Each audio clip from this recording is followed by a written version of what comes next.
Inalis na ni Pangulong Rodrigo Duterte bilang kalihim ng Department of the Interior and Local Government si Ismael Sueno. Tanggap naman daw ito ng opisyal, pero giit niya hanggang huli hindi siya corrupt. Umaksyon si Maricel Halili. Sa harap ng mga miyembro ng gabinete kagabi, sinibak ni Pangulong Rodrigo Duterte ang kalihim ng Interior and Local Government na si Ismael Sueno. It was basically a loss of confidence. A loss of confidence, a loss of trust and confidence in the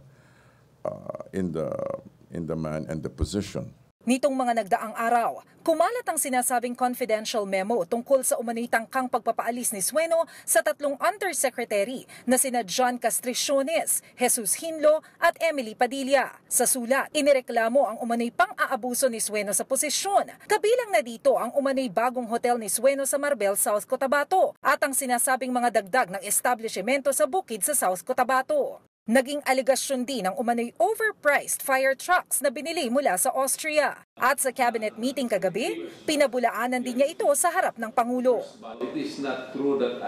Hindi idinitalya ni Abella kung ano ang itinanggi ng kalihim, pero hindi lang daw ang sinasabing confidential memo ang ugat ng issue. Sinubaybayan din daw ng Pangulo ang mga aktibidad ni Sueno. Naging prangka rin daw sa pagtatanong si Digong. Did the secretary travel abroad to this particular place? The president seemed to just be interested in establishing whether or not the secretary had actually engaged in certain activities.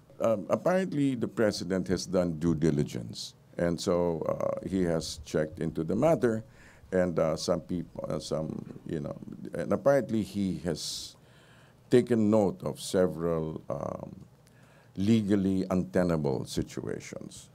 Nitong linggo pa lang, tila nagpahaging na si Duterte tungkol dito. I will stop corruption.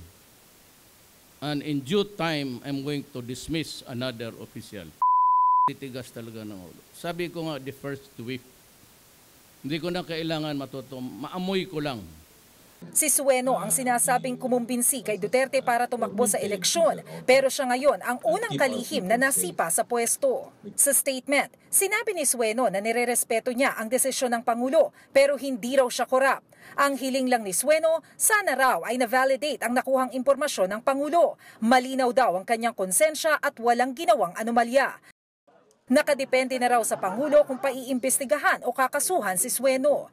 Nauna nang sinibak ng Pangulo ang dating campaign spokesman na si Peter Lavinia dahil sa umano'y issue ng katiwalian sa National Irrigation Administration. At sa pagsibak sa isa pang kaalyado, malinaw daw ang mensahe ng Pangulo. The Filipinos have lost trust in the government. But by addressing it so firmly and so with decisiveness, it just goes to show how deeply invested the President is in nation building. Pero ang tanong ngayon, sino ang papalit kay Sueno? Matatanda ang naging maugong ang pangalan ni dating Senador Bongbong Marcos para sa DILG. Pero ayon sa Pangulo, tinanggihan na ito ni Marcos. Umaaksyon. Maricel Halili, News 5.